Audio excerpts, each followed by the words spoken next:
Whoa. Oh, hello? Hello? Oh my god, we got it. Alright. We got McHazard, There. everybody. We did it. Sorry about the delay, guys. We got it. Alright, so hopefully you guys can hear him okay? Can you hear me? Can you guys hear McHazard? Yes. Alright, they can hear you. Excellent. Excellent, excellent, excellent. Okay, let's bring it back to the other screen here. Thank you everybody for being patient. And let's pull this up. Okay, so you guys should now be able to see. You guys should now be able to see both TAS windows. Let me just rewind this one back up a little bit here. You should see both TAS windows and some text just describing which run is which. McHazard's is on the right, A Delicat's on the left. As I mentioned, those are real times, the times. So, all right, McHazard, I wanted to ask you a couple questions before we actually got started showing the TAS, though. Is that all right? Go ahead. Okay. So the first question is, when was the first time you actually played Mike Tyson's Punch-Out?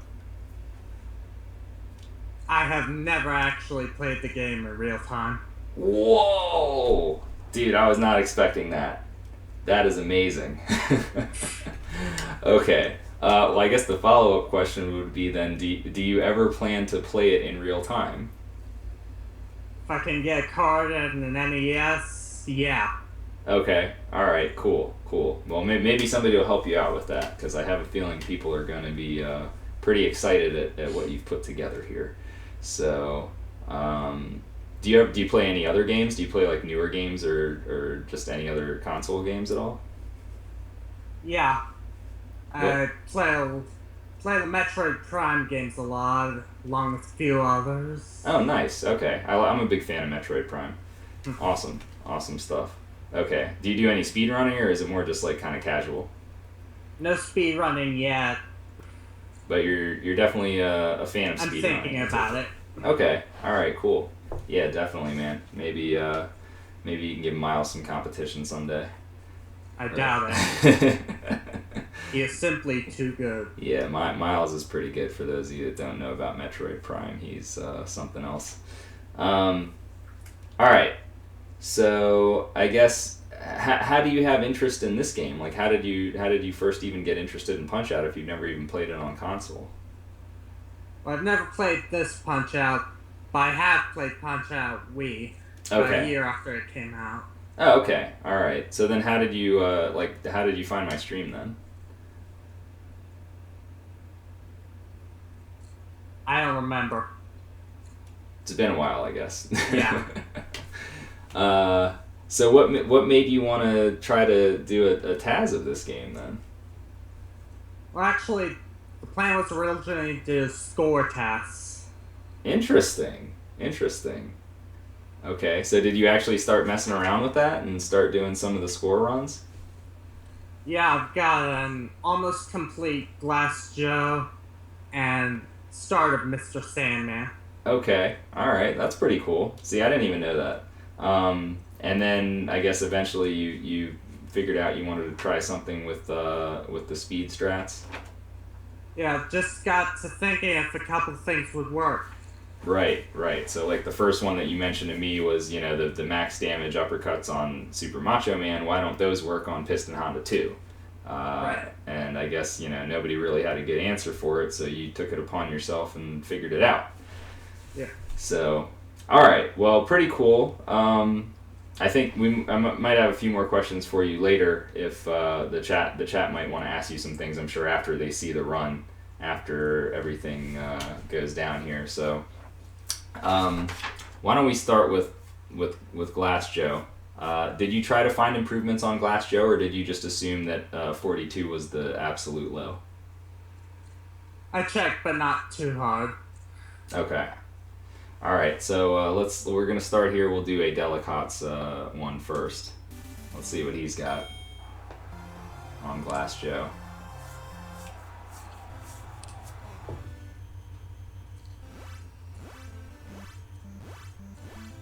Got to hit him 20 times to get a star, just so you viewers know. You got to do that before he backs up at 40 seconds. There it is. That star's got a 2-frame window.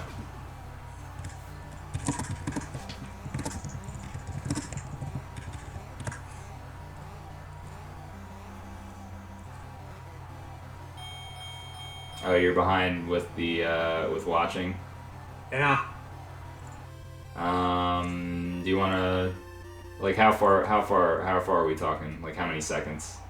Like 5 or 6 punches on Glass Joe. Okay, that's not the end of the world. I'm gonna pause it after each fight and go through. So, so that was Glass Joe on a Delicate. Here is your Glass Joe. So we'll see. Was McHazard able to crack the 42?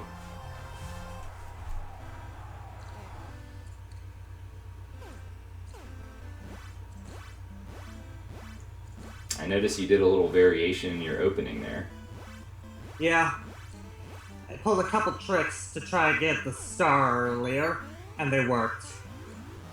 Right, so you actually did get the star earlier, but unfortunately he still backs up at the same time. Right. So you're getting kind of fancy there.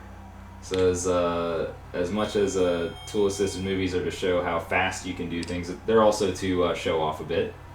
So you got to see McHazard doing a little showing off there. He's still got a 42, same as every TAS that's ever been released of this game. Nobody has been able to go under 42 on NTSC. All right. Next up, we got McHazard. Let's check out a Delicate's version first. This is not something I've been able to do in real time, but other people have claimed to be able to do it in real time. So as you can see, a 21-second knockdown. You guys have seen me get 21-second knockdowns on stream, but they're not quite as fast as that one. Manipulate that lucky star into a 29. So this all looks pretty familiar. If you watch me stream at all, this doesn't look like anything too out of the ordinary, except for the first phase. That first phase is just really fast. The rest of it's fairly straightforward. And you can see you can just barely eke out a 35. So 35.97. That was the time in the very first TAS. Was 35.97. It has never been improved from 2004. So all right, let's take a look at McHazard's version here.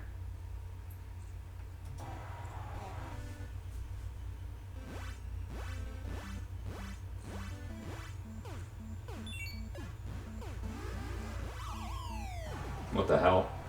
It's a 20! That was my reaction when I saw that. Alright, so he gets a 29 there, but that's a lower 29. You already know because he's got a 20. And of course, phase 3 is the same. We get a 35. However, I think some frames were saved, you guys. I think the frames were saved. Tampa would be proud.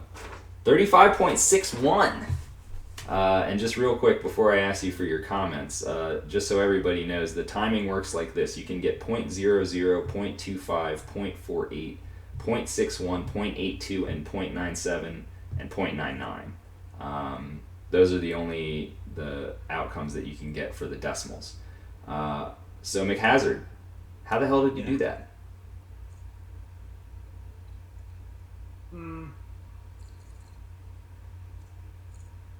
Well, what I did was, on the 7th punch, can you go back to that? Sure. I can back it up.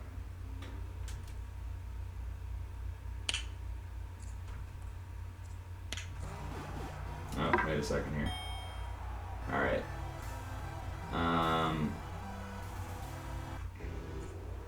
Yeah, we're going to watch it a little bit in slow motion here. Alright, so we got 1, 2, 3, 4, 5, 6. Alright, so we're coming up to the 7th punch here. So what's going to happen on punch number 7? On punch run number 7, I'm going to wait 1 frame and then use a random jab to intercept one of his jabs. Okay. And that resets the move timer for the next attack. So when I attack, instead of getting the full 12-frame delay, I get 1. Wow. Okay, so you're saving 11 frames there. No. Jabs earlier. Jab takes longer. I have to wait 1 frame. I think it's 7. 7 frames. Okay, still pretty huge. This game's obviously, it comes down to frames at this point for optimization. So here's punch number 6, and there's number 7, which were right in sequence there. As compared to A. Delicat's, he had to, I guess, wait a little bit longer, and that's why he got the 21. So yeah, right there, right off the bat, you guys, we have an improvement. I knew this TAS was going to be amazing when I saw that. I was like, oh my god, dude, he improved Von Kaiser? Are you serious? So I was pretty excited for the rest of this TAS right here, as we just watch Von Kaiser get finished off there again. So 35.61. So that's the first time anybody's improved Von Kaiser since 2004. It's been 9 years, folks. 9 whole years since anybody was able to improve Von Kaiser in game time. A. Delicat actually did improve him in real time a little bit, but it didn't affect the game time. It was only a couple frames, if I'm not mistaken. Okay, moving along. Next up, we got Piston Honda 1. Let's check out A. Delicat. This was always one of my favorite fights. I just love watching Honda just get mashed. Now keep in mind, for those of you watching, these punches are extremely random to land. You can't just do face jabs like that. Like, if you think you're going to copy the TAS in real time, I'm sorry to tell you, that's just not going to happen. Alright, so Honda's down on 25 here. Very, very fast. The fastest you'll see him down in real time is 27. He's down again on 28. The fastest real time you will probably see is 30. And again, with the randomness, a couple random things here in that final phase. There's a lot of manipulation in this fight. You need to manipulate a refill, you need to manipulate his behaviors. And this one again, since A. Delicat first improved it in his 2005 TAS to 40.25, it has not been improved. So let's see if McHazard was up to the task of improving Piston Honda 1. I'm not going to tell you guys which fights are improved and which are not. Some of them are, some of them are not. We're just going to watch each fight though.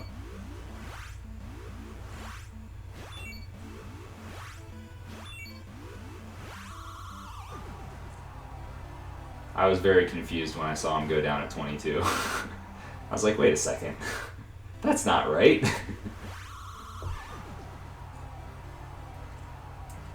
So 22 into 26. So you had a high 22 there.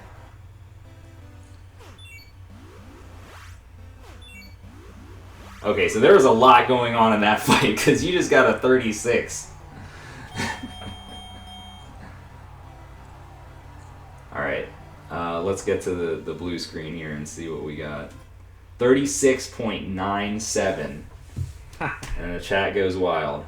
Yeah, that's a pretty big improvement, guys. For a fight that hasn't been improved in 8 years. So, I guess you have some explaining to do. A lot of explaining to do. A lot of explaining to do. So why don't we start with phase 1? I'll back it up. You can go ahead and kind of say what was going on there in phase 1.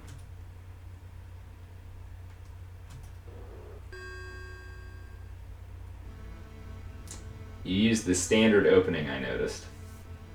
Yeah. 3 random jabs, and the star right into his eyebrows. And that star deals maximum damage. Right. The next star punch is where it changes. I don't need the extra damage, so I don't need to wait. Alright, so we get our 3 randoms. This is a max damage. Okay, so after the max damage, you go right into the next star. Because you don't need the extra damage because of what you're going to do later. Is that right? Right. Okay. So we have another immediate star, which deals less damage.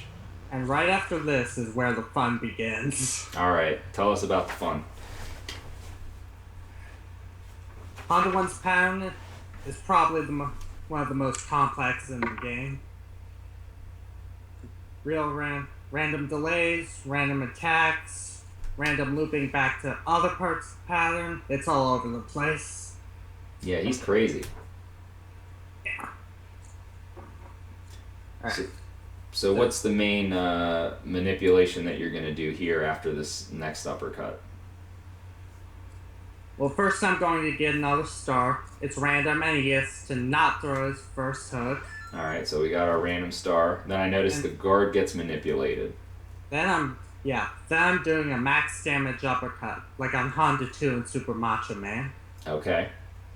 And you're doing that by manipulating his guard, and it's probably, is this frame perfect as with the Honda 2, or is this different? It's pretty different. It's not frame perfect, but it's insanely random.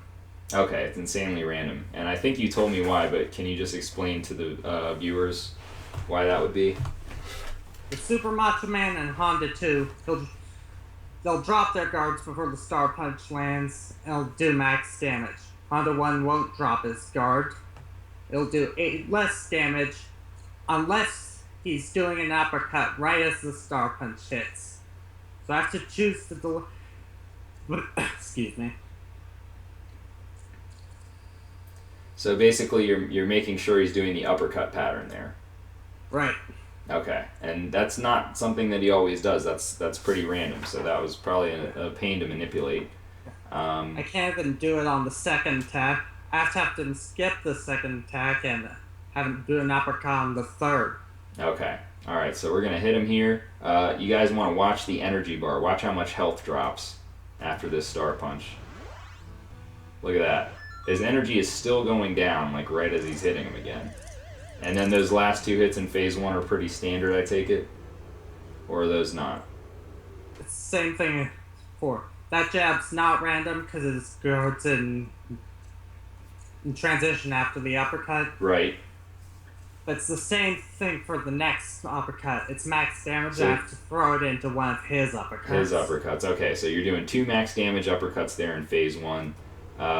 Phase 2 is obviously the standard. He gets up on a 1 count and you press start. It's nothing complicated here, guys. But phase 3, again, we're going to have some slightly more complicated stuff. First of all, you have to manipulate the refill, obviously. So you did that. 48 instead of 56.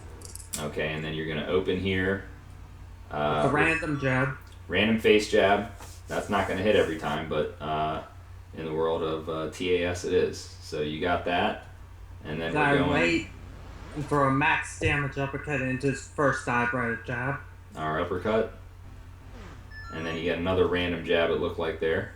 That one's not random. I'm sorry, that's not random. Transition. Okay, so you're basically replicating the end of phase 1 in phase 3. Is that about right? Right. Okay. But this time, I have time to raise his guard, so I can do a reverse max damage uppercut. Okay. And his guard's not up over that, so it doesn't have to intercept one of his. Aha! So you can do the reverse max damage uppercuts on Honda 1. If he gets a big enough delay. If he gets a big enough delay. Okay, so that's probably random as heck. Yeah. Alright, so as far as... We've had a couple improvements here. We're at the end of the minor circuit. I'm going to just ask you real quick, in your opinion, do you think that there are going to be any real-time improvements based on what we have just seen here in these fights? Or is that kind of out of the question? Real-time improvements. Glass Joe's obviously out the window, but what about the Von Kaiser and the... we've got Von Kaiser and we've got Piston Honda 1, which were both improved. Yeah, I think both of those are faster in real time. Honda 1 definitely, Von Kaiser maybe. So do you... I guess what I'm saying is, do you think I'd be able to do anything to improve. Like my best time on Von Kaiser, which isn't even very good, is a 36.25. Do you think I can do anything to replicate what you did to bring that time down to under 36 seconds, or is that probably out of the question? Maybe. I don't know yet. Okay. All right. And then as far as Piston Honda, that one probably not so much, right? I haven't come up with anything yet. I'm not confident about working. Okay. Well, I concur from what I've seen. I have an alternative strat for Piston Honda 1 that I believe could possibly be slightly altered given what McHazard has shown us here. And if that does indeed happen, I should be able to push the Honda time below 43, which my best time right now is a 43.82. So, all right, let's check out Don Flamenco.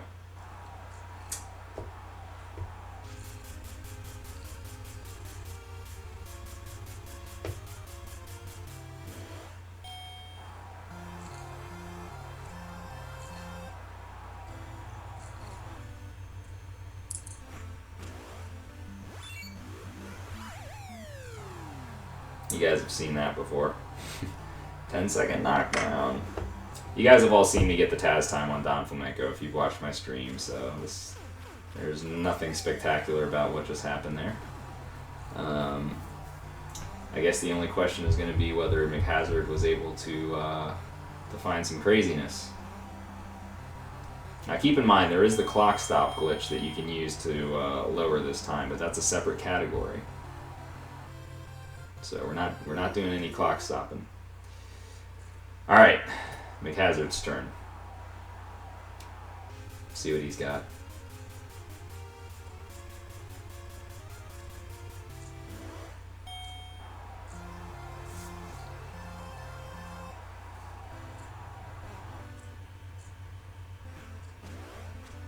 Oh, a little buffer strat there.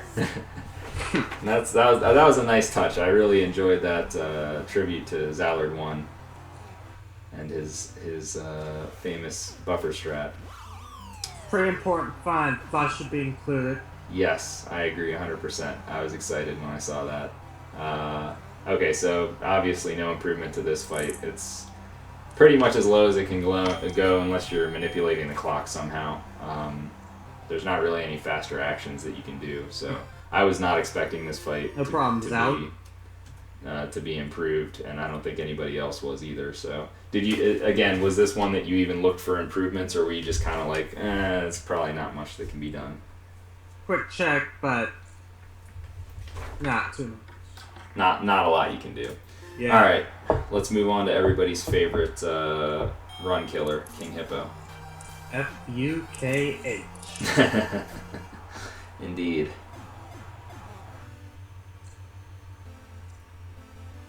Oh, how lucky. Look at that. Look at that luck. He just throws a punch right away. And then another one. Come on, why doesn't that happen to me? Ugh, 3 in a row. That's disgusting. What a bunch of crap. Alright, so 37. The fastest I've ever gotten, you guys, is a 37.82. Not that long ago. Yeah, that was bad. That was pretty recent. I forgot to highlight it, too, like an idiot, but oh well. It's lost to time, but I remember getting it, so it doesn't matter because it's not the fastest possible. 36.61 is the fastest possible as far as we know. Sorry, say it again? Did you say 36? 37.61. Ah. Alright. So as far as we know, 37.61 is the max. This is another fight where if McHazard finds some way to beat King Hippo faster, then you all should be very impressed if you're not already.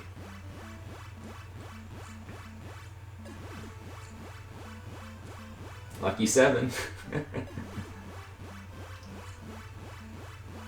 Okay, yeah, there's no improving King Hippo, guys. Unless there was a way to manipulate him into throwing his first punch earlier, which I can't really see, given the parameters of the game, how that could be possible.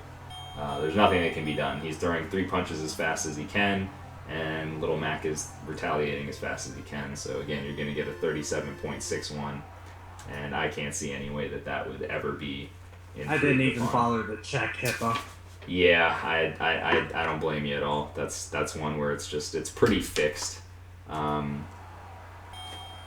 right, Great Tiger, a Delicate.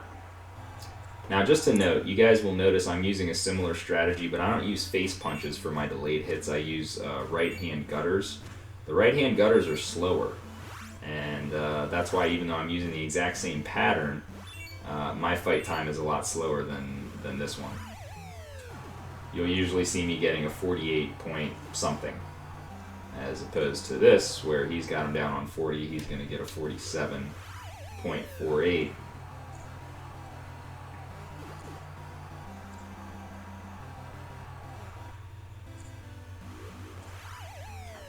And there it is. He gets up on a 1 count twice. We know he's going down. The TKO.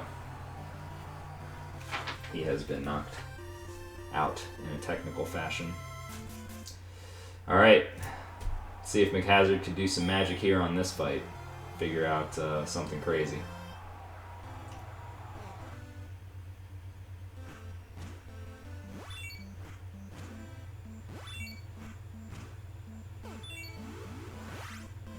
Looking pretty similar so far. Alright, so unfortunately, yeah, this is a similar situation to to King Hippo, guys. You're not really able to manipulate anything. He doesn't have randomness that we know of anyway that would matter. His pattern is set. So you can only move as fast as you can move, and he can only move as fast as he can move. There's not really a whole lot to play around with. So that's kind of the name of the story in the major circuit, is just, you know, you can't really manipulate a whole lot. The characters aren't very random in terms of patterns and whatnot until we get to the next fight, Bald Bull, right? So with Great Tiger, did you do any messing around with him at all? A little, but no matter how you rearrange things, it always comes out to 47.48. Yeah, I would figure that would be the case. All This right. attack's too slow. Yep. Nothing you can do about it. Alrighty. Good old Bald Bull. Let's see what we got here. This was a fight that I always wanted to try to improve. I have a 101.97, I believe, and I always wanted to get under a minute on this guy. You can notice this is a little different than what I do. I do the 17-second knockdown. A Delicate is throwing some extra punches in there. So although he ends on an 18-second knockdown, he has 2 stars instead of 1, which is what I would have if I had done my normal 17-second knockdown. He's able to get that. Bull will take the stars. When you have 3 stars, he's not going to dodge. So he'll manipulate a couple hits there. 37 seconds, he's down again. We got 1 star behind. Looks promising for sub 1 minute.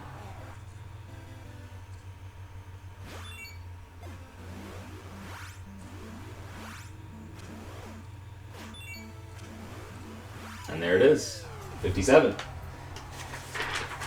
57.82, I believe. It's going to be the final count on this one. Now this one was actually 57.82 by the original guys, Phil and Janisto. They originally got a 58.97. They lowered it to 57.82. A Delicate could not find an improvement for that one. So let's see if McHazard was able to do any better.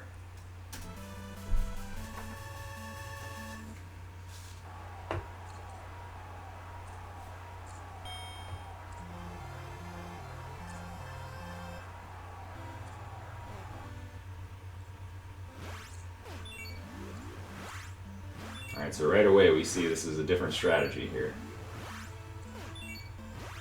And the classic 17-second knockdown. So here, I was pretty stunned by this. I didn't know where you were going with this, but I was intrigued.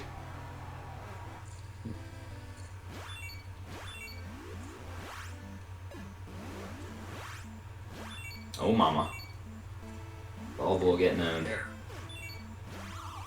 And a 39.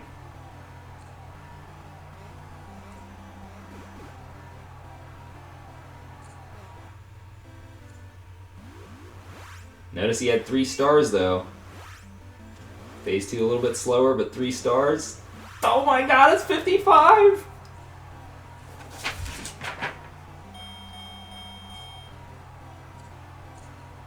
Crushed. That was a big one right there. That was a big one. Yeah, I Craigasmed pretty hard when I saw that fight. All right, McHazard, tell us what's going on here. Alright. If you go back to right after the first hook in phase 2. You got it. That's the key to this fight.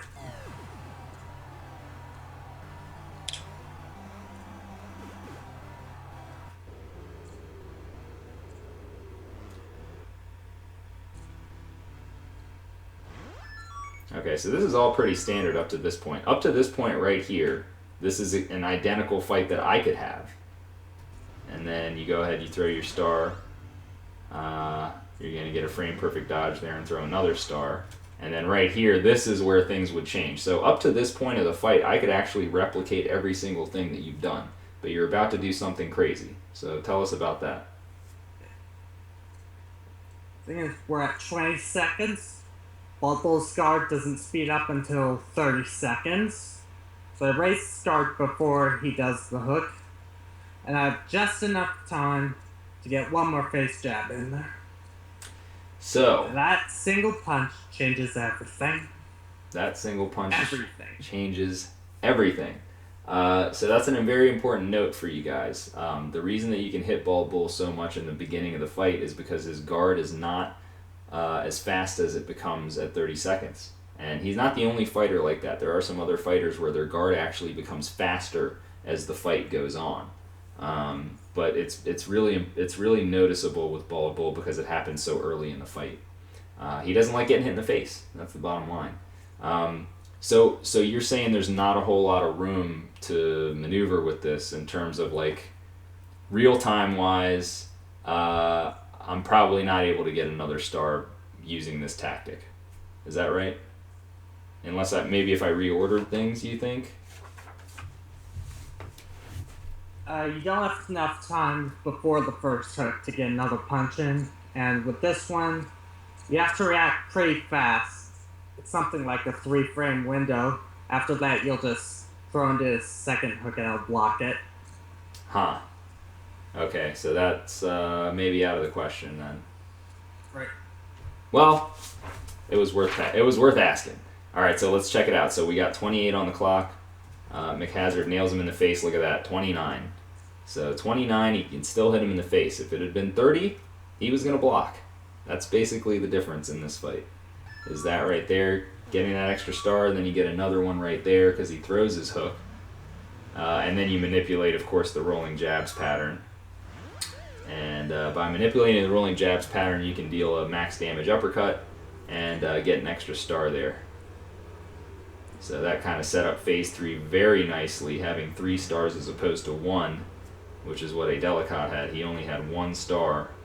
And having all 3 of them allows you to get a super fast phase 3 here.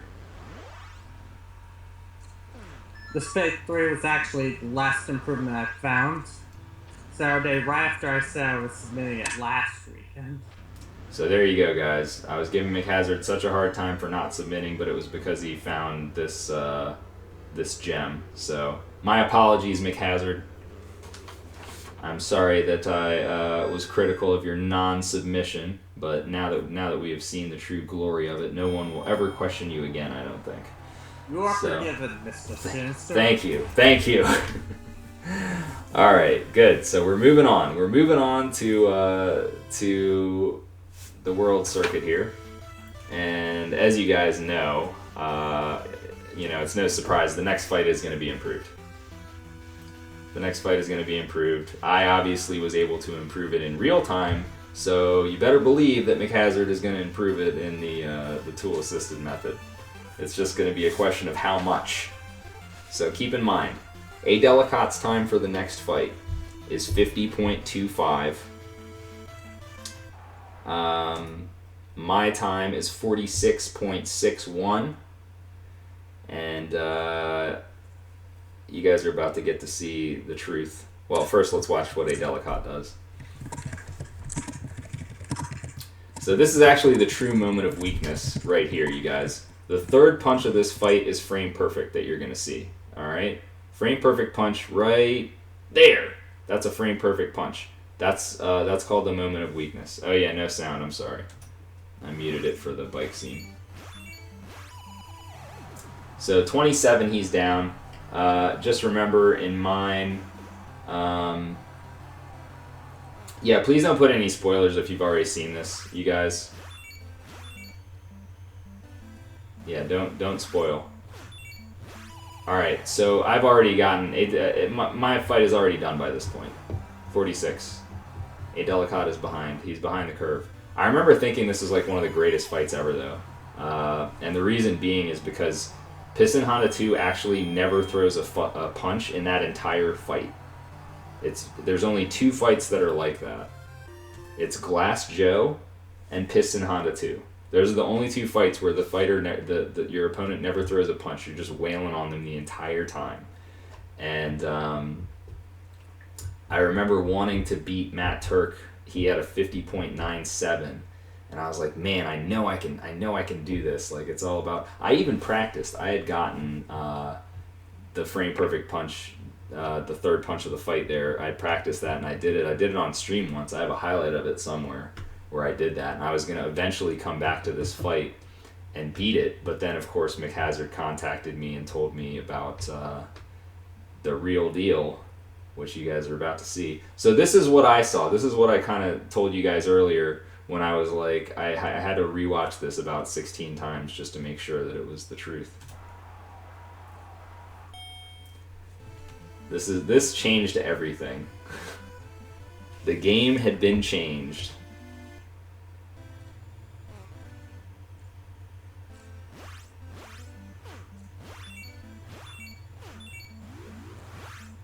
Look at that, poor Honda. He's got no chance. GG Honda, 23. I saw him down at 23 and I was like, how? What? What is happening?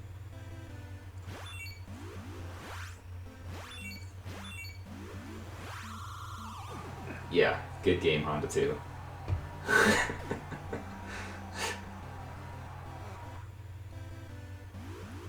How about sub 40?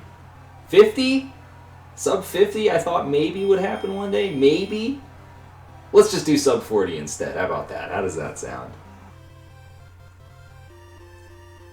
Wow. Okay, I'm sorry, let me back that up. I want you guys to see that time. That was 39. Yeah, that's exactly what I thought, you guys, when I saw this. I'm not making that up about watching it so many times either. Like, I literally thought, this is a TAS, okay? Like, this is a tool-assisted movie that I replayed back on an emulator. And I was literally like, he had to have cheated somehow. Like, that's what my brain was thinking. It was like, he must have cheated somehow. How is that? This isn't possible.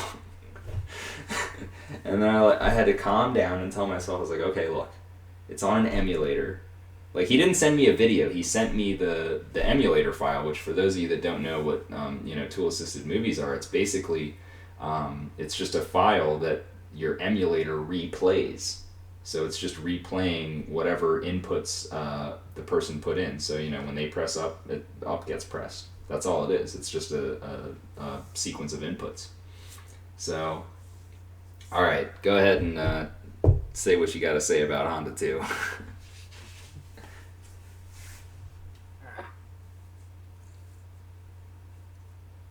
Hold on a minute. No problem.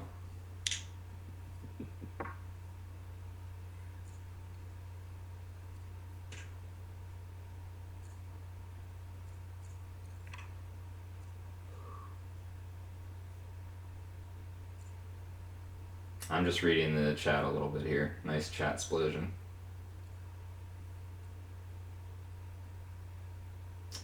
Yeah, that's a pretty impressive fight, you guys. I mean, all these fights so far have been really impressive. But I would say up to this point, that one, it just blows your mind. It just blows your mind so hard. Okay, right now. You ready? Okay. Key of this fight is all the max damage uppercuts I'm doing. Every single uppercut is max damage uppercut. Those do 7 more damage than the regular ones. And also, you can't dodge max damage uppercuts. Notice in the Delicat's one, there was that huge wait in phase 2 where you have wait for Honda's eyebrows. Yes. You don't get that in this one. Yes. And that's about 5 clock seconds by itself, I think, if I'm not mistaken. About 5 seconds, and this is 10 seconds faster. Yeah, so there's that's 5 that's half of it right there was saved just by that. And we can go back and watch it again. You did something in the beginning of the fight there that really kind of confused me the first time I saw it. Is your opening there? You did a really tricky opening. I couldn't understand this. You kind of hit him with like 2 gutters and then 2 face jabs and then some other stuff. So, can you explain like in layman's terms how you're doing this opening? Yeah. Okay. First thing is the double gutter. Yeah, the double gutter is right off the bat. After you do the second gutter, you have to hold up to keep his guard up, or he'll block it again. All right.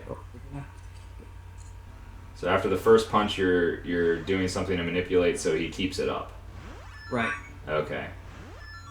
And then from there, it seems reasonable. Like everything after that, I was like, okay, I can kind of understand this, but wait, why is he taking so much damage? That's not actually fast. The opening is actually faster than just a bunch of Dizzy Destroyers. I just didn't want to do all Dizzy Destroyers. Uh-huh. So it's kind of stopped. One thing here. You pause it for a minute. Yep. Now, just one thing after that. That last step in phase 1, I couldn't just throw it right away. You can only throw max damage up because his guard is neutral, so I need his guard to be in transition at the start of this phase. Okay. So I had to hold up again instead of throwing it immediately, and unfortunately that cost me a 22 knockdown. Oh, okay. Alright. But at the same time, it makes the rest of the fight possible. Faster. Okay. Alright. So sometimes you have to sacrifice some frames up front, you guys, in order to save frames later on. And that's one of the really unique things about this game. I mean, I guess that's probably true in other TASs as well, but I notice it more with this game where like you might have to alter things in the beginning to set something up later on in the fight. I always found that to be really cool. So here we go again. So there's a max damage uppercut right there. And another max damage uppercut right there. That would be the one he usually dodges. Yes, because he will take. Is it 4 or 5? 4. He'll dodge the 5th. He'll dodge the 5th, right? So he would normally dodge that one, but McHazard found a way to make it so it is undodgeable, and then he would have also dodged that one as well. But again, McHazard found that technique to manipulate Honda's guard, and just to simplify it for you guys watching. More or less what's going on is Honda is trying to block his face to protect himself when you're holding up. And what you're doing is you're making the uppercut timed in such a way that he is beginning to drop his guard just as the uppercut is hitting him in the face, because he doesn't have time to dodge because his guard is still in transition. So a boxer cannot dodge, as far as I can tell, when their guard is in transition, and that's what happened there. So all right, let's keep it moving here. We got plenty of fights left. Oh, go ahead. Halfway through this thing. Yeah, that was the 8th fight, so we only have we got 6 fights left to go. All right, let's go ahead and check out Soda Popinski on a Delicat side.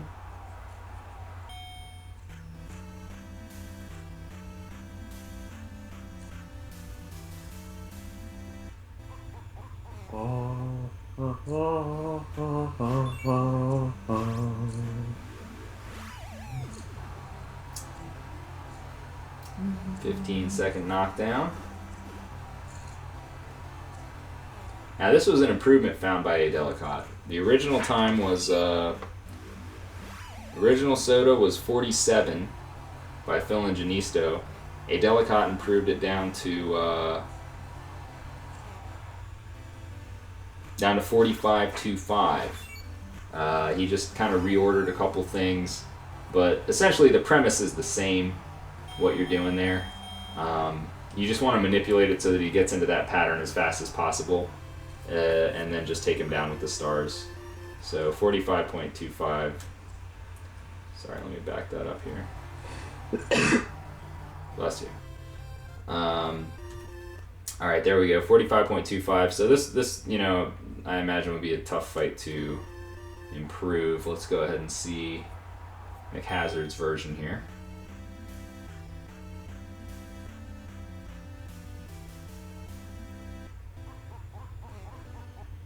So each of those 3 phases were 15 seconds by A. Delicate. So we got a 15-second phase 1. So basically the same, similar pace here.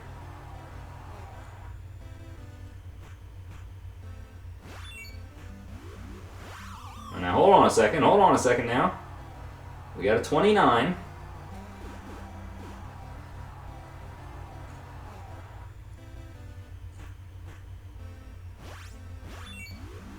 Oh my god, 40-3. Are you kidding me? Now for those of you, there's one other thing you guys need to notice. Okay? Look how many hearts he has. He has 1 heart left. If you lose all your hearts, you go into your dizzy phase where you have to recover by dodging. Zallard's like, what? The gate fell down! Alright, so yeah, another improvement. It's like, you can't even stop. It's like how does this even happen? Like, every fight is just getting improved. My brain at this point, I was just like laughing at this point, I think.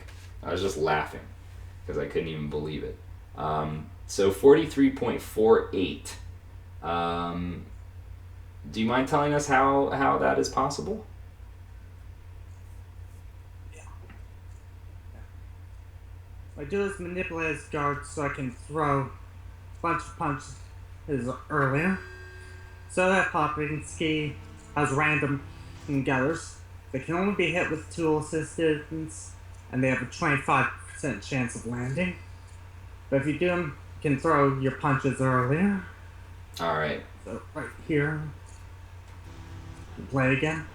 Alright.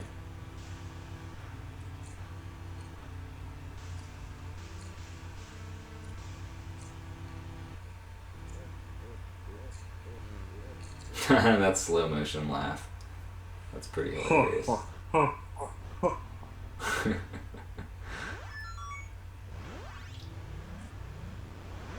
No, that was a 15. That was still different than what A. Delicate does. Hmm. By landing that gutter that you did there. That was pretty slick. Now, I didn't even notice that at first. All I noticed was 15. And then it wasn't until phase 2 that I saw what was going on.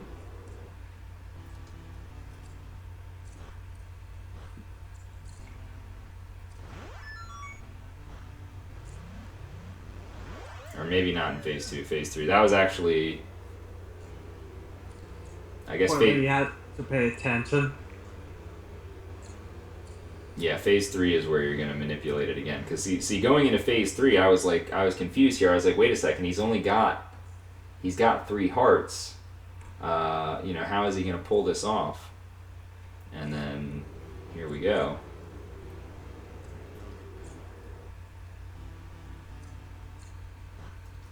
So you get blocked the first time, so you only have 2 hearts left. You cannot get blocked another time after this, except for 1 more. So you use those both. So right here, I'm like, what the fuck, dude? He's got 1 heart. What's he gonna do? Is he gonna hit him in the stomach again? Like, with the delay? But no, right there, you hit that gutter.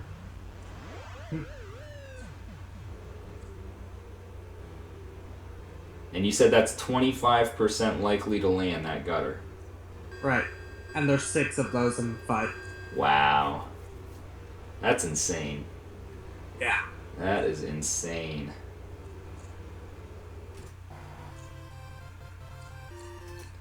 Okay, so yet another improvement. It's like you just can't even understand anymore at this point. All right, let's see what happens with Bald Bull 2 here. Just a little quick brief history lesson. Original TAS was 108.97. A Delicate was this is his. He never managed to improve it from the original 2004. If you look at all the TASs, they get 108.97 a different way each time. Right, yeah, if you actually went back and watched them, which you can, you guys, if you go to tasvideos.org, one of the nice things that they do is they have an archive, so it's like you can watch each of the old TASs. They keep them all there. The files are a lot smaller than, like, say, normal video files, if you're wondering why, like, you know, SDA, for instance, doesn't have every single run from a game. That would be probably way too much space to take up. But with these, it's just, you know, the FM2 files or whatever FCM file is really tiny. So this is not something that's really plausible in real time, just for you guys that are wondering, like, how are you hitting Bald Bull in the face like that? It's 1 in 16, I believe, that you can hit him in the face like that. So yeah, that's not something that's going to happen in real time very often. So there we go, 108.97. Yes, that's true, Mike89, and a lot of those runs do exist on archive, but not all of them. There's several that are missing. Okay, can McHazard crack the 108.97? That is the question, folks. That is the question. This is a tough one to crack. Okay, so right away you're doing a different opening there. Making Bald Bull block. He's down on 30.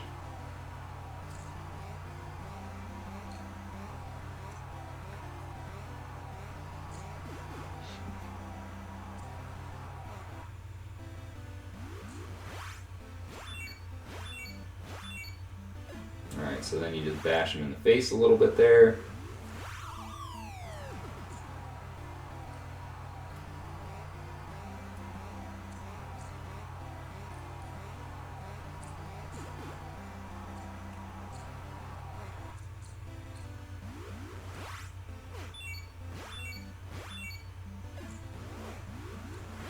Alright, so 108 again, but let's see those magical decimal points. Did he do it? It's all about the decimals. Did he do it? Is it possible? He did it! He did it. He did it! He did it again! McHazard strikes again, you guys. You thought there was no way. Okay, so all that trouble to save some frames and knock it down by 1 unit, which is, because there's only 0.82, 0.97, 0.99 are the ones that are up there. So you knocked it down. How on earth, in such a long and complicated fight, did you manage to save the frames necessary to get down to 0.82? And was it only 1 frame, or was it more than 1 frame that you saved? I don't actually know.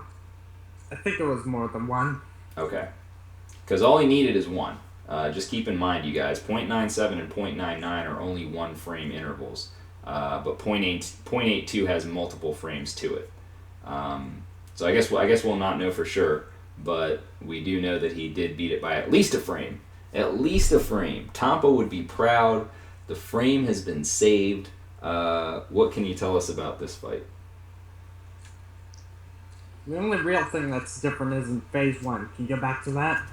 Sure. Alright, phase 1. Slowing it down. Yes, I noticed you're forcing him to block quite a bit in phase 1. Yeah. I need to get him to do second ear rub in phase 1, but if the clock reaches 20 seconds first, he won't do it. Okay. So I have to have some block because it's faster than it landing. Alright, so there's an ear rub. And that was right before 20 seconds. I think I timed out that's actually the last possible frame before he does it. Skips the ear rub. Okay. So it only barely works.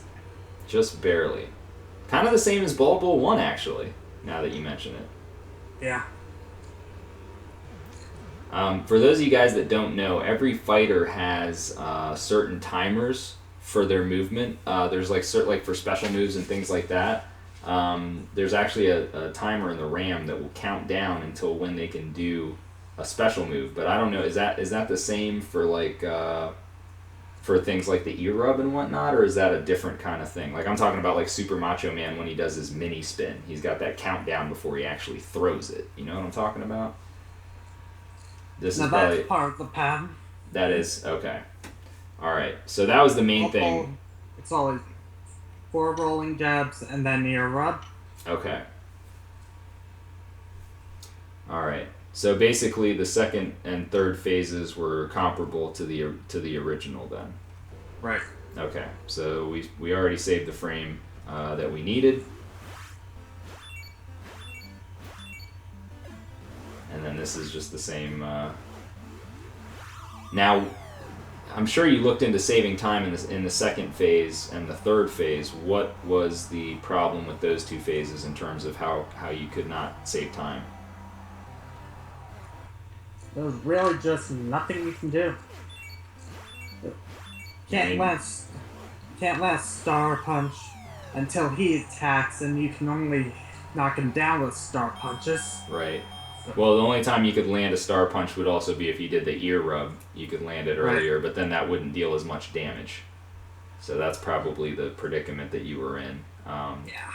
Because like for that last punch right there, if he had done an ear rub instead, you could have thrown the Star Punch right into it. All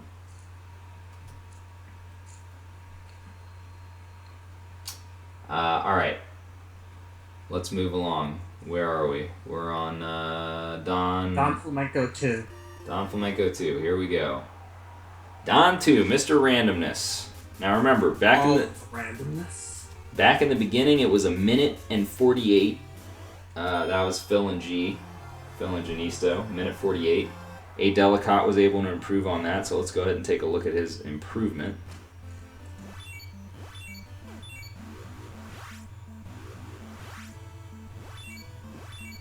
So you're seeing a lot of stars here. Those stars are all random, guys. That's stuff that cannot happen in real time. Those stars are 1 in 16 likely to occur. That's why you never see me getting any of those stars when I'm doing single segment runs. Like when it happens, everybody gets stunned and surprised. Like, what happened? And even when he gets them, he doesn't know what to do with them. Exactly, because it's been so long since I knew. There was a time when I knew what to do. That time is gone. That time is over. Oh, I think we're getting rated here, dude. Right? I think we're getting rated. More partner, more problems. I think this got to be a Sweetie T raid, dude. It has to be. This has to be a Sweetie T raid. Welcome, everybody. All right, so let's see what we got on Don 2 here. All right, 58 flat on Don Flamenco 2. More partner, more problems. Welcome, everybody. For those of you that are just joining us, I'm here with McHazard, who recently did a tool-assisted run of this game that is an improvement over the long-standing A Delicate version. His A Delicate's most recent iteration was from 2010, and we are now in 2013. McHazard has already blown everybody's mind with the fights leading up to this point, but there's still some more fights left, so we're gonna go through here. And Sweetie T, if you're here, thank you for the raid. I can only assume that it is you raiding with that message. It can only be you. So I hope you guys find this interesting. McHazard's going to kind of give you guys some insight into how the tool-assisted run works. So let's see how he did on Don Flamenco 2, Mr. Randomness himself. Mr. Randomness.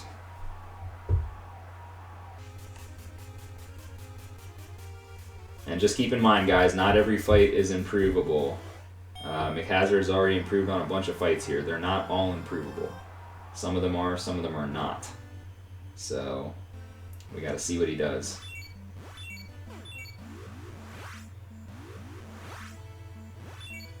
Yes, he drains stamina in the beginning, Matty Ice, because that's going to manipulate a refill later. Later down the line, the final refill of the fight, 1 and 8 to get a 40 HP refill. 1 and 8. It's pretty rare. But being a TAS, you can do it.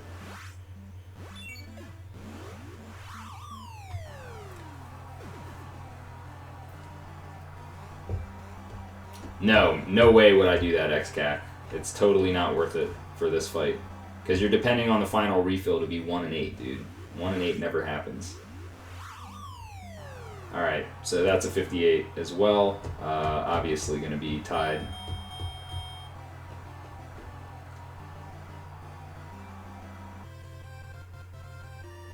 It's okay, that was a raid message. That was a raid message. You don't, whoever's deleting those messages, you don't have to delete them, it's fine. It was a raid message. It's all good. Please let that go. Yeah, don't go nuts on those guys. Okay, so that fight, did you look at that at all? Like what happened there? Yeah, but I couldn't do anything with it. Most of my tricks are guard manipulation, but Don doesn't react to your guard at all. He does not react to your guard at all. So there's no guard manipulation. And there's not much else you can do. I mean, you get all the stars. You use all the stars. There's just... you can reorder things a little bit, I guess. But... yeah, it was a raid. So if those people got... I'm sure they just got timed out. If those people got perma-banned, can you please unban? I don't want people getting banned because they did a raid message. That would be really dumb. Alright. So let's move on then. I guess, yeah, there's not a whole lot you can do with Don too. Although I will say, and I have to throw my piece in here, that, you know, no TAS, no matter how perfect they seem, is ever really the ultimate.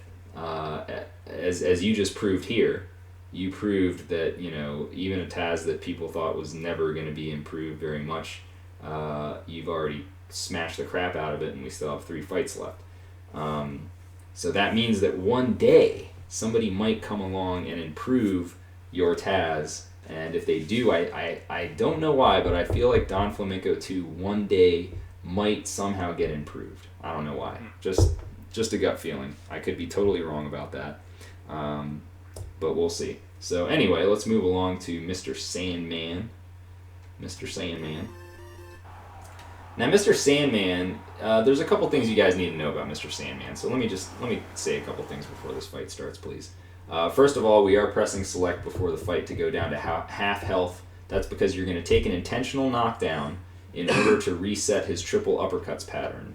When he does his triple uppercuts pattern, it allows you to hit him 20 times in a row, which deals the most damage in the shortest amount of time. So you want him to do that pattern as many times as possible in the fight. Pretty obvious, I would think. So that's the reason for the half health, and that's the reason for the intentional knockdown. And other than that, there's a couple other things about him. He is always going to do, for the first 50 seconds of the fight, his rolling jabs pattern, no matter what. There's no way around that, okay? And then from there, he's going to do his hooks until a minute 30, and he's going to do his first triple uppercuts, no matter what. All right? He has multiple delays there, but obviously they can be manipulated. This is a tool-assisted movie. Now, beyond that, in order to get him to reset and do his triple uppercuts another time, you have to get knocked down at 159 and 1 frame. No earlier. If you get knocked down at 159 on the head, he will not do it. If you get knocked down on 158, he will not do it, etc. Okay? It has to be 159 plus 1 frame in order for him to be able to do the second Dreamland Express. All right? So the rules for this fight are very fixed. There's not a whole lot of leeway in what you can do in this fight. And this is one of the most controversial fights. There's a run that, you know, there's this guy that says he's gotten a run, and there's all this nonsense. Somebody claiming a 218.82. The best known time that we have a video evidence of is, of course, Zallard with the 219. Is it 219 flat? Yeah. I think it's 219 flat. Okay, so we're done with that phase. So he's in the hooks phase now. Wow, another raid, dude. Another raid. This is crazy. I'm gonna have so many people to send over to the marathon once this is done. Alright, so 117 is our first knockdown. 117. Fastest anybody's done it on console that we've seen has been 118.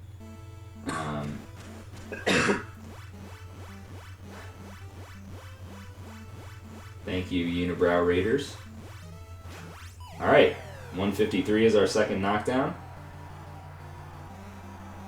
Hey, Robo Sparkle, if this is your raid, thank you very much.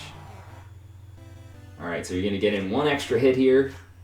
And there it is, 159 plus 1 frame.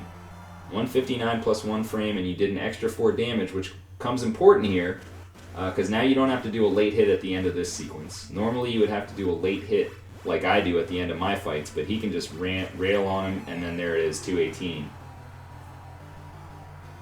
There it is.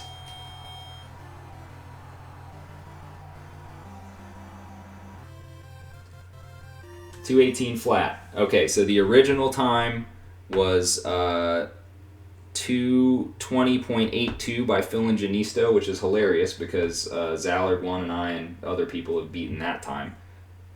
That was the original TAS time. A Delicate went ahead and improved that down to 219 first, and then he knocked it down to 218 flat with the help of Matt Turk. Zallard 1, of course, has the 219 flat world record, unless you are a Mike Gerard believer.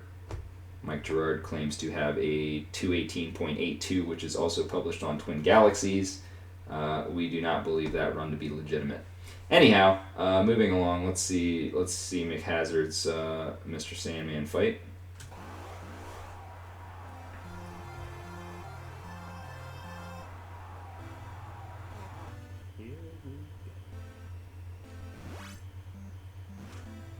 What? What? What? What is he doing, dude? What is he doing?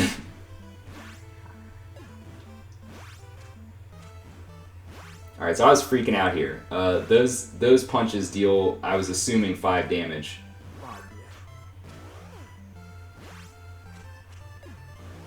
That is not something that has ever been seen before, for those of you that are watching this right now. So that allows McHazard to get a 115. 115, so he's already saved 2 seconds on phase 1.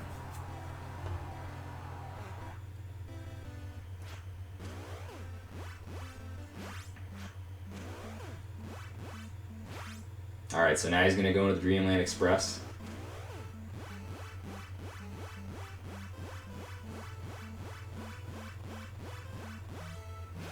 $151. 151. So this gives McHazard a little extra time in this phase. He has a little extra time. He has those 2 extra seconds. He's able to land 3 punches before he gets knocked down. Those 3 punches dealt an extra, let's see, they dealt 11, so that's 7 extra damage. And then, of course, that 7 extra damage means that this phase is going to be faster. And we've got a 216. What the fuck? Holy fucking shit.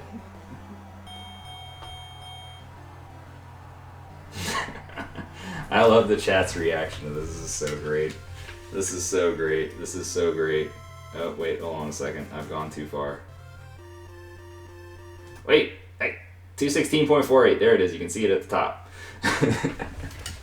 216.48.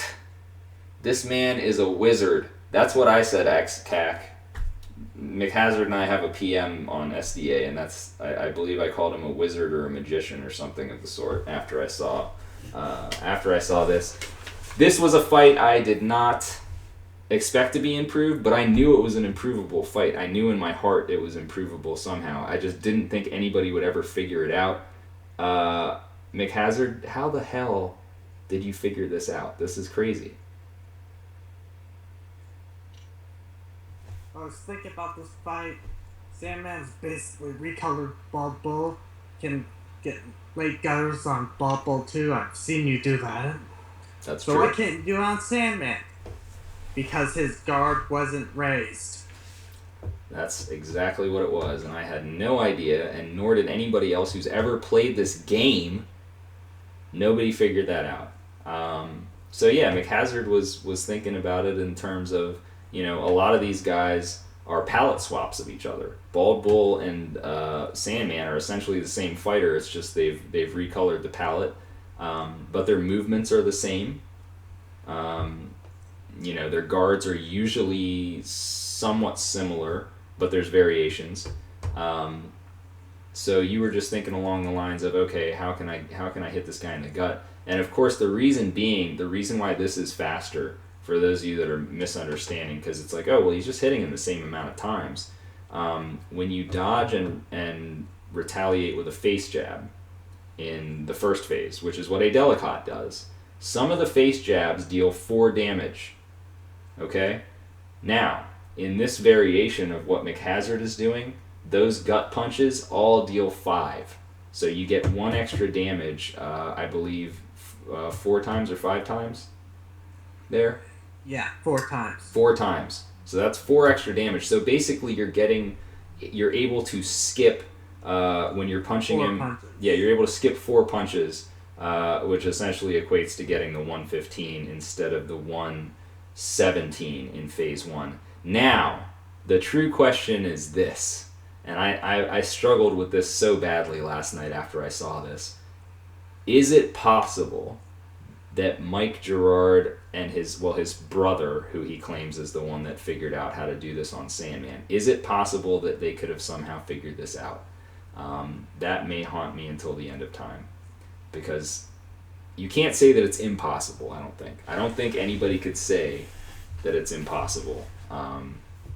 But I still don't believe it that Mike Gerard would have been able to pull this off, because you get a 115 knockdown, which is actually what Mike Gerard used to claim. He used to claim a 115. However, you're using the frame perfect late punches once he goes into his hooks pattern, and there's almost no way in hell that was able to be done.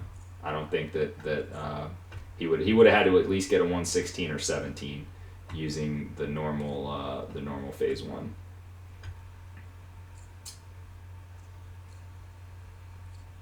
Yeah, Zallard, he's told all kinds of different stories. That's the other thing. He's told us 115, he's told us 117.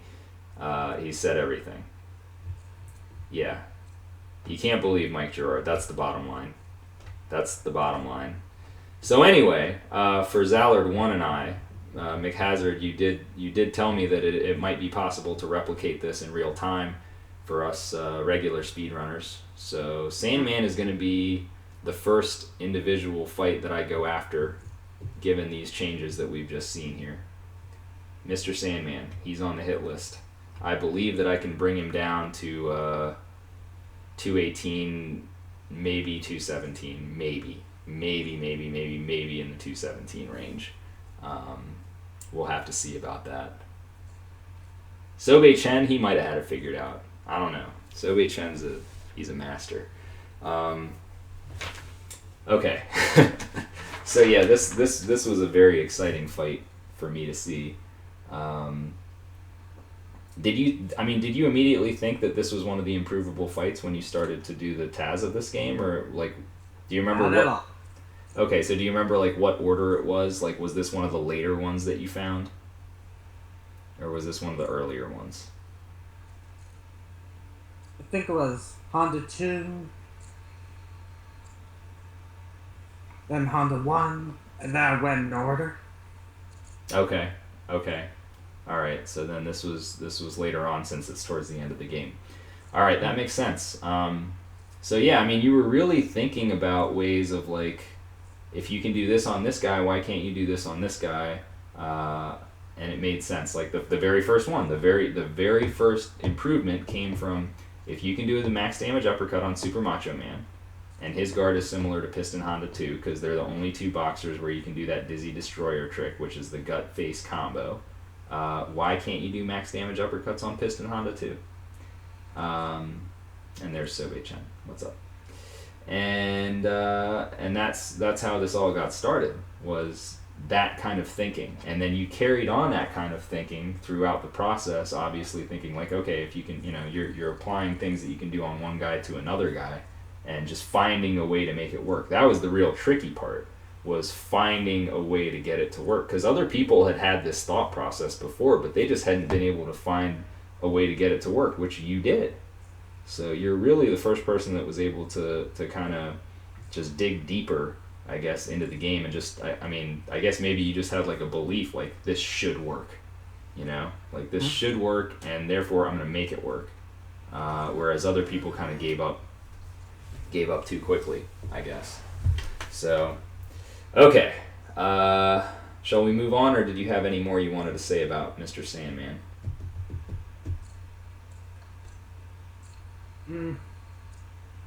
Just one thing I should mention for you if you're doing the IL. Uh-huh. First off, you have to get hit by his left punches, the ones you usually block. Those do more damage, and you're not taking damage from blocking them, so... Right. I noticed that. I noticed you got hit by the first punch and then another left later on down the line. Yeah. Yes. That's the other thing. I would not recommend getting hit by the last punch. If he delays, you might not do it. Ah, I see what you're saying. That makes sense. Okay. All right. Good stuff. So let's go ahead to this is my favorite fight in the game, you guys. Super Macho Man. You guys know that it's my favorite fight when I'm doing it. It's also my favorite fight to watch in A Delicat's TAS. So here we go. We got A Delicat doing my favorite fight, Super Macho Man. There's lots of stars. There's lots of star punches. There's lots of crazy stuff. Guard manipulation, counters, everything. This fight has it all.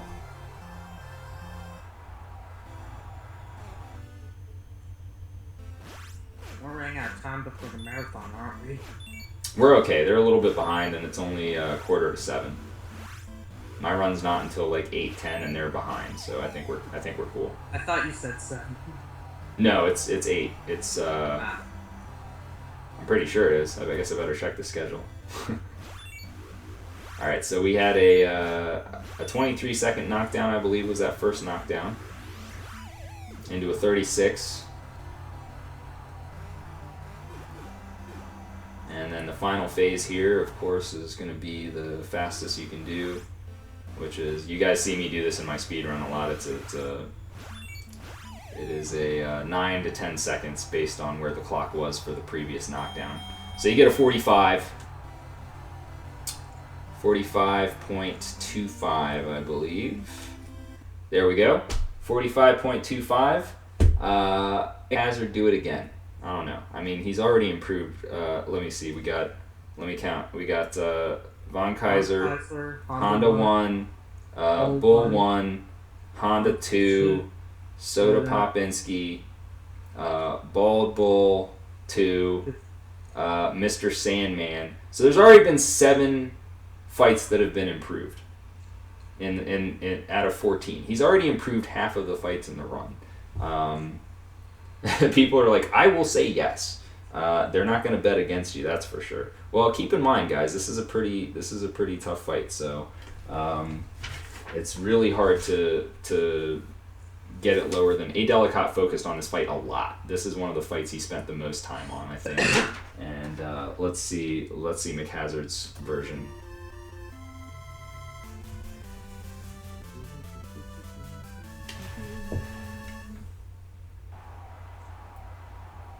And thank you, Cute Fluffy Bunny, for that update. Alright, so we're good.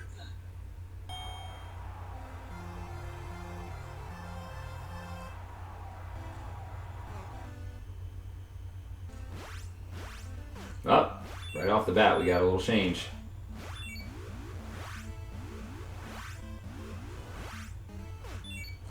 You can't stop McHazard. You can't stop him. It's a 22. Get out of here, Macho.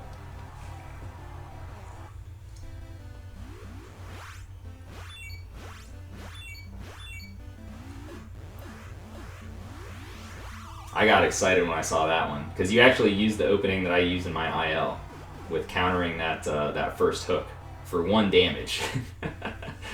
I got pretty hype on that. That was an uppercut counter. Oh, was it? My fault. Well, 44. Yeah, I guess that would make more sense that it was a... You got a 44. It would make sense that you dealt that extra damage. 44.25. A full second improvement on Macho. A full second. That was hype. The second and third phases, you guys can't really be improved. All the improvement was basically in the first phase, from what I can tell. Am I correct on that? Yeah. I tried a bunch of things in phases 2 and 3, but whenever he does that triple spin, it sets the clock ahead 1 second. Uh-huh. So even if you save time up to that point, it gets wasted. Right. I gotcha. One question. Did you, in phase 3, were you ever able to find a way to deal 2 max damage uppercuts in a row if he does his long delay? Because a Delicate could not find a way to do that, but technically speaking, it should be possible. No. I didn't find a way. Okay. If you ever look into improving this time, I think that's... barely not enough time. Is it not enough time, or he just won't do it? There's not enough time. There's not enough time. Okay. All right. I really always thought that it was with the long delay. I guess not. All right. Okay. So what do you have to say about this fight? Let's go back to phase 1 here.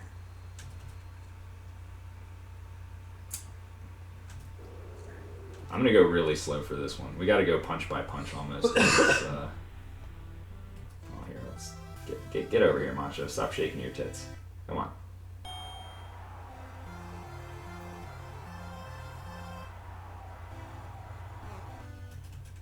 Okay, so you open with the Dizzy Destroyer, which is the standard. I don't think there could possibly be a better opening, unless you could somehow hit him. Twice with a face jab to open the fight, but I don't really see that being as possible. Not with his guard down at the start. Yeah, that's not going to work. So the Dizzy Destroyer, that deals 9 damage off the top, and the 4th punch of the fight, you guys, will always result in a star. So the idea is to get 4 quick punches, deal as much damage as you can, and earn your first star. And then keep going, get the rest of your stars. He's going to do his mini spin punch, which he never actually gets to throw, and he just kind of stands there and lets you drill him in the face with star punches. So 3rd punch of the fight. That's the first change. All right. And that's you've manipulated him to drop into an uppercut, which you can actually counter with a face jab if you time it correctly. Yes. Right. Okay, so this one I'm countering late on the last possible frame, actually. Okay. All right. So we countered that one, and then you hit him in the gut there with the right, and that's going to result in a star. Yeah. There we go. Right there. What countering late did was it made him drop his guard a few frames later, and that's just enough time to counter a second uppercut instead of having to throw a blocked punch into it. Alright. And then we get to hit him in the face again. Alright, so you finally let him throw an uppercut. And then you're going to get a delayed hit in there for the 3rd star. And then we hit into his 5th uppercut, actually. Oh, that was the 5th uppercut. Yeah, because he's going to throw 5 in a row. Is the fastest opening you can get is 5 uppercuts in a row before he goes into his mini spin punch. He's got to throw at least 5 punches before he starts his mini spin. So here we go. So now these are the max damage. These are the original max damage star uppercuts that got this whole thing started for McHazard. Notice Macho's guard is up. His guard is up. His guard is up. His guard is up. His guard is down. His guard is down. And then notice the energy meter there. That thing's still dropping. Guard's back up. Guard's back down. Now this is easy to do in real time, you guys. You'll notice that I do these max damage uppercuts in my speed runs. So much easier than the Honda fights. Yeah, way easier. Okay. Right after the 3rd. Right after the 3rd one is when you did another manipulation. From that punch. Now, you made him completely skip his spin, correct? Actually, no. You didn't. Well, kind of. What I did was manipulate the shortest delay and then throw a punch into his spin, and there's one frame where it'll land and it'll skip it. So you frame perfect skipped his super spin punch, or his mini spin punch rather, Right. and then you were able to manipulate again that final hit there Right. to get him one more time. And let me guess, that was exactly 96 damage, wasn't it? It was. I knew it. So every boxer starts with 96 health, you guys. So you got to deal 96 damage to get that knockdown. And sometimes it just works out when you find like a really awesome strat. It'll come out to exactly 96. It's beautiful. Real annoying when it comes out to 95. Yes, when it comes out to 95. I had that happen when I was doing Macho, trying to figure out my IL. I have a 50.97 just for reference, you guys, which is damn good. I'm real happy about my 50.97. But this is like. Go ahead.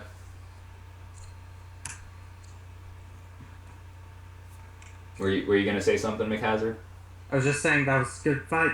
Oh, that was a good fight. Yeah, I like that fight.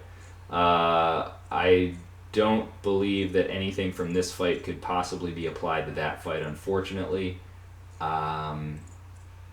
It's just I don't see it. Maybe I'm wrong, but this is some really advanced stuff going on in this fight, and it's pretty much all in phase one. And the other thing is, I wouldn't even know where the hell his guard is right now. I would not even know where the hell Macho's guard is right now. Because you're going to do the fast phase 2. Well, I would think it is, but you do so much guard manipulation in this run that it's kind of like, it's kind of hard to know sometimes what exactly is going on. So phase 2 is pretty much solved, because you're going to hit him right away with a star. There's no delay in any of those punches. You can barely get all those punches in. You don't have a large window to do that. I think I've only hit that phase 2 twice in real time. It's a really, really difficult phase 2 to hit. And then phase 3, again, I think only if you could hit 2 max damage uppercuts at the beginning would it be able to be improved.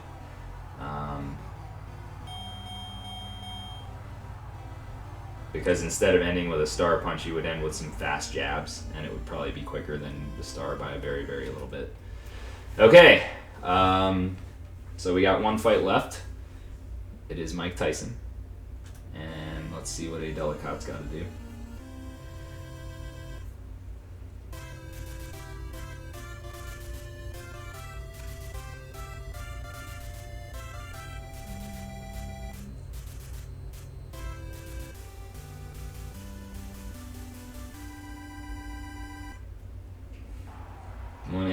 PJ's pants. Alright, so the Tyson fight, he has a lot of random delays, and you gotta do frame perfect punches, which for the TAS is nothing. Ducking is faster by 1 frame than dodging, if done optimally.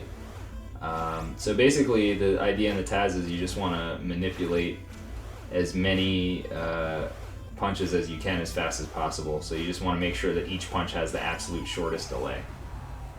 And that's what Delicat has done here. That allows you to get him down by 51. In the uppercut phase, you're dealing 10 damage per, because that's 5, 10, 5, 10. Each of those is worth 5, basically, provided that they're frame perfect, the second ones. Okay, so that gets you to 123. Now, 123 is a very, very important number, because 123 is, well, he might at 124, but he's going to throw 1 more, so you can deal 10 damage. Ready? There's 10. Now you can only deal 5 the rest of these. These are all just 5. So it's critical to get that last punch in there, and you get a 158.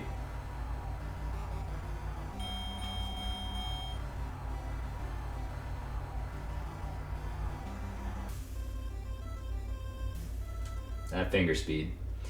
Okay. Down goes Tyson. So McHazard is going to give it a shot here.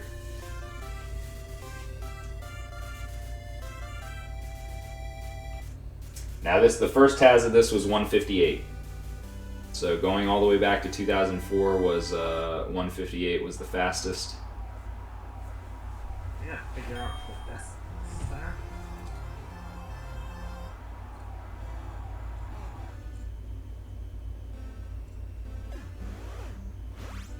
Alright, so McHazard using the same tactic there, just ducking, manipulating the fastest uppercuts.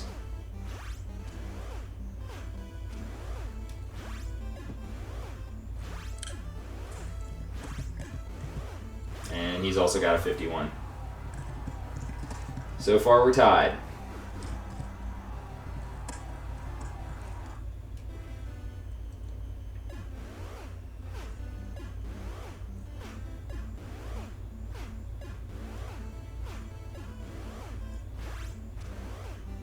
$123, 123. Things are looking the same so far here.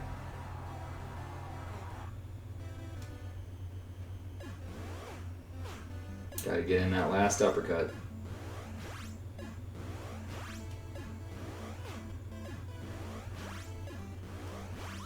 And 158. So probably the same time. You never know exactly because you don't get to see the decimal screen. So we'll say that McHazard improved it by 1 frame because we don't get to see the decimals. But I think he found a frame in there somewhere. Or maybe not, since he's taking Zaplin's $500 bet.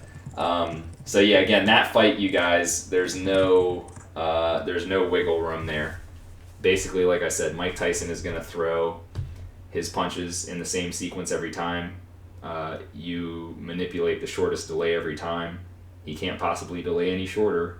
You can't possibly deal any more damage. There's no other way to deal more damage than what he did. So this is a fight that will probably never be improved ever in life. So, but overall, you improved more fights than you did not improve. 8 out of 14 fights improved in amazing fashion. People were falling out of their chairs, no doubt, seeing this, for those that were seeing it for the first time. So do you have any closing thoughts on your TAS? Any other comments that you would like to add?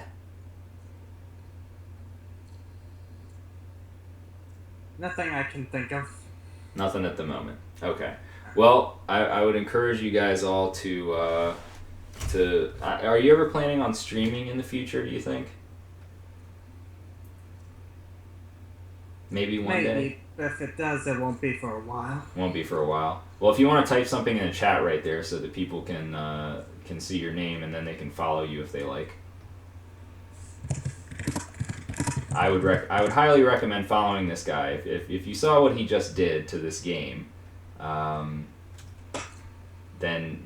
there's probably more good things that are going to happen. And I'm going to go ahead and add you as a moderator as well. You have clearly exceeded the standards, the beating Hoda Ruby or knowing you in person standards. Those can go out the window. When you do something like this, we have gone well beyond that point. McHazard is a new mod, everybody.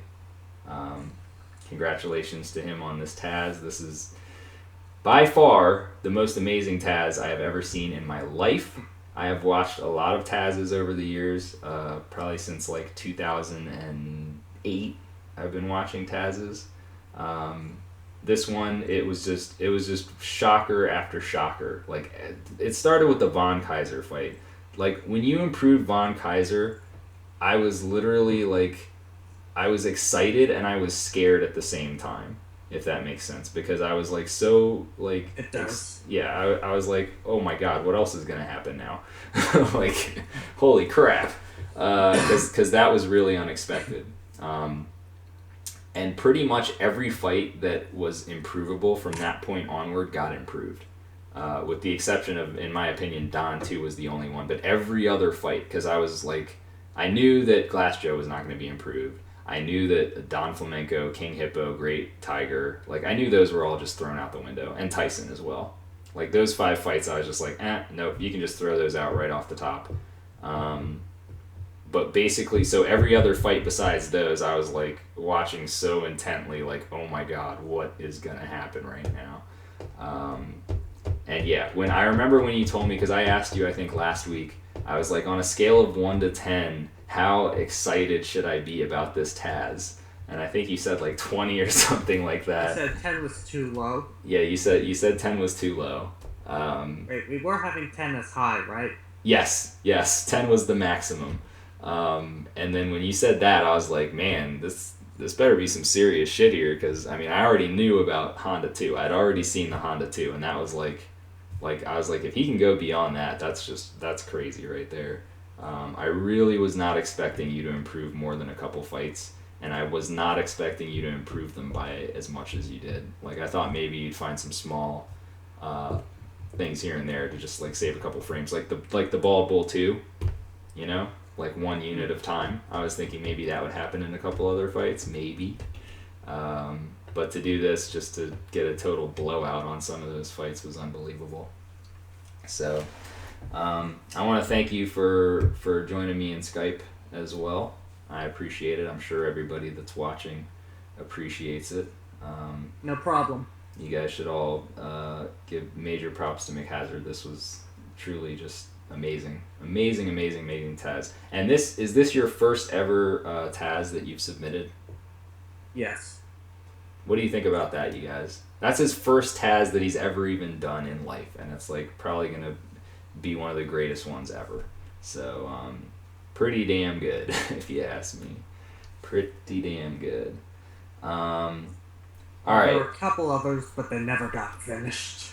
So you had kind of started on a few and they didn't work out. Well, I'm really glad that you kept up on this one. And another thing is that I know that originally you talked to A. Delicott a little bit about it, and I guess he didn't really do a whole lot for you. And at the end of the day, this was pretty much all you. Yeah. Where I was thinking at the beginning, it was going to be a collaboration where you guys work together, and A. Delicott was going to kind of, lend his knowledge and, show you the ropes and whatnot. But it turned out to be the opposite. You showed A. Delicott how Mike Tyson's Punch-Out is to be TAS'd, not the other way around. So well done. Well done on that. And I guess that's all we got. Do you guys have any questions for McHazard before we end the call? Because I do want to, I'm probably going to end the stream a little shortly here. I want to get something to eat before my run. So questions for McHazard. You're okay taking a couple questions, right? A few, yeah. Okay, all right. Just tell me when you're done. When you're ready to be done, that's fine. Okay. All right. Got a couple for my next project. I think I'm gonna do this game, Clock Stop, and then check Super Punch-Out, see if there's anything, because that's really close to having the ILs match the TAS. Right. Yeah. Maybe Punch-Out Wii if I could get Dolphin to work. Yeah, Punch-Out Wii. A lot of people are asking about that one because that's the one that you said you've actually played in real time. Yeah. The other ones you haven't. Well, just one for me. Do you think you said you'd play this game if you got a console and a cart, right? Yeah. Okay. And I also need the TV. Poor Zallard. Zallard's scared now. He's matched all the TAS times in Super Punch-Out, and now you're gonna go destroy it. Oh man. That would be pretty crazy. Well, I've got a TV, but it's the ones with the input lag, so yeah, HD. Can't do anything with those. Yeah, you can't. You really can't. That's true. Okay.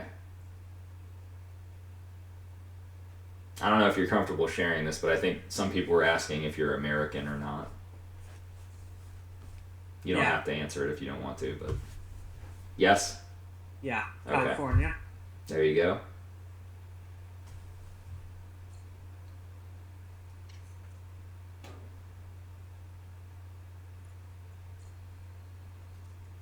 All right. Did you guys have any other questions here?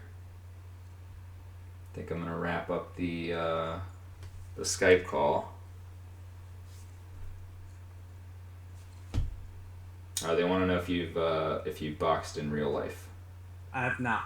Okay. Yeah, I get that question a lot as well. They want to know your age, but that's when I never reveal my age. So if you don't want to reveal your age, don't feel bad at all. I lost count somewhere around 250.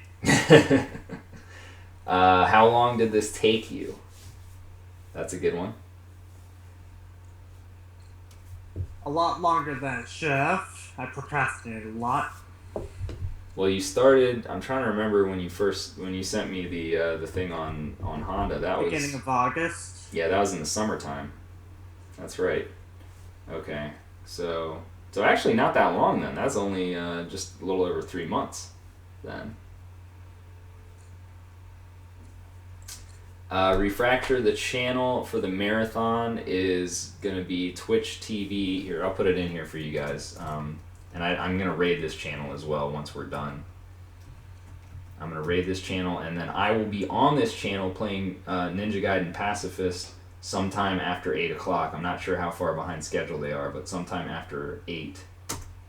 That's the marathon. You guys can go there now or hang out for a few more minutes till we finish up, and then I'm gonna put that in again and ask you to raid them.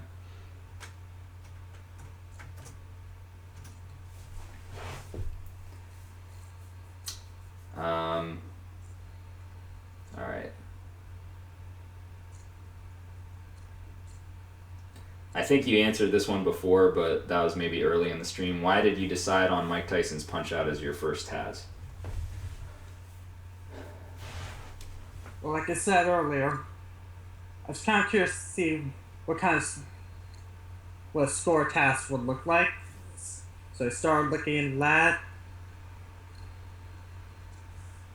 Then started thinking about how improved fights, and, well, it kind of got out of control. Just a little. Just a little bit. Tiny bit. Would you ever want to see me go back to score? To doing the high score stuff? Absolutely.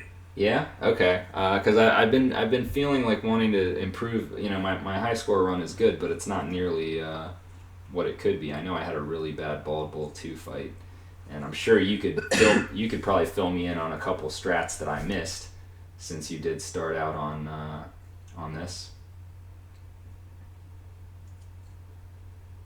Jay Crudell, he saved the most time in Piston Honda 2, and he improved 8 of the 14 fights, and most of the fights that he did not improve were ones that are unimprovable in my opinion anyway. So out of the fights that were competitive, I'd say that he improved 8 out of 9, which is pretty damn good. Somebody's asking, have you ever been to BlizzCon? I don't even know what that is. Me either. Okay, well then that would be no.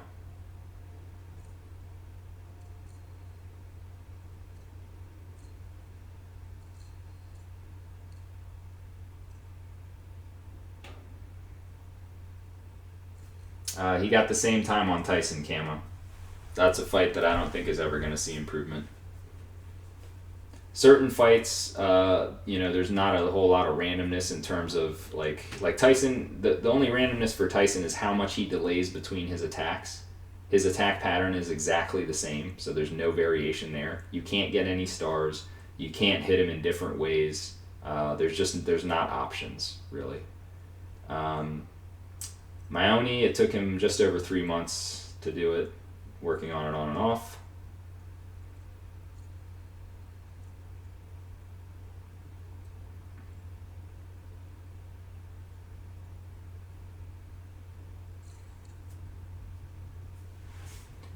All right.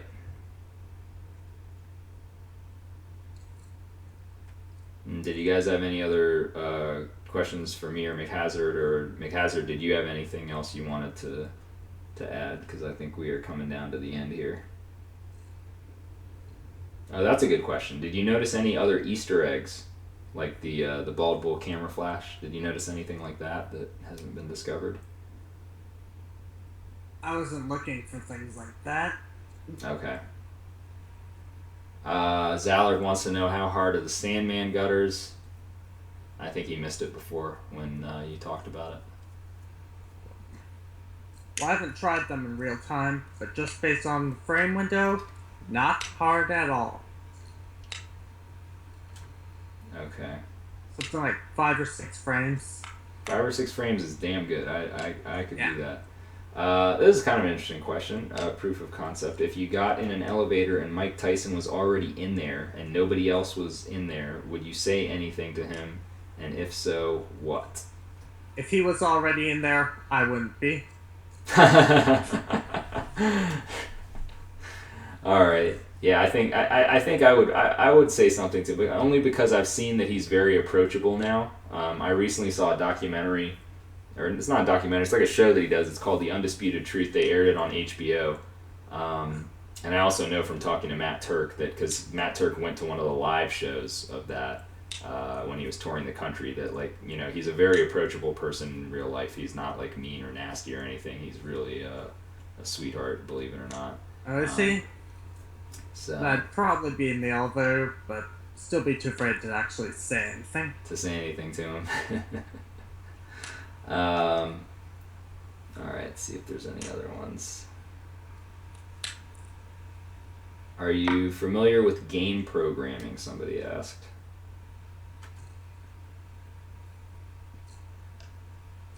Not really. Would you ever try to beat this TAS? Like, would you ever try to improve on this?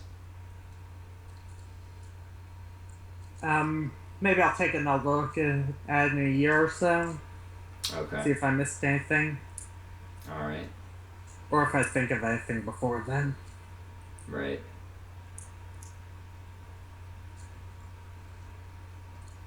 Okay. I think for me, guys, if I was to get in the elevator, I'm not sure exactly what I'd say to him, but I'd at least want to just kind of introduce myself and tell him that I'm part of the, because he does have the book. Matt Turk gave Mike Tyson his copy of the book. So I'd say that hey, I'm one of the guys that worked on that book. Somebody gave you when you were doing your tour. I don't know if you remember it, but it's the book about Mike Tyson's Punch Out, and I play the game a lot, so probably say something about that like that. Link to the TAS. Somebody can go ahead and paste that in if you guys could. It's tasvideos.org, and it should be, if you scroll down the front page, there we go. McHazard's on top of it. So yeah, if you guys want to watch it back, it's definitely worth another watch. I've already watched it 3 times. I'll probably watch it again a few more times. So pretty good stuff. Okay, you guys. I think that's about it for me. McHazard, thanks again for joining me for this, and thank you for doing this, TAS. You've changed the game. No problem. And I hope that you will continue working on it and at least get the opportunity to play it. If you're ever up to it, you could come to a marathon, and certainly it would be played there. That would be fun times. So if you ever, I guess you're closer to SGDQ if you were ever going to go. I guess that would be a question from me. Would you ever consider going to a marathon, a Games Done Quick marathon? And still on the fence about that. Still on the fence on that one? Okay. Well, if you go, you would definitely be welcome there, and I would certainly hang out with you. So, please consider it for Summer Games Done Quick. We got plenty of time until that one comes, but they're a lot of fun. Everybody there has a good time, and it's good stuff. So if you're able to do it, it's definitely worth it. That goes for you guys in the chat as well. If you can attend a Games Done Quick marathon, you should. You'll really enjoy it. I have yet to speak to somebody that went to a marathon and did not enjoy it. So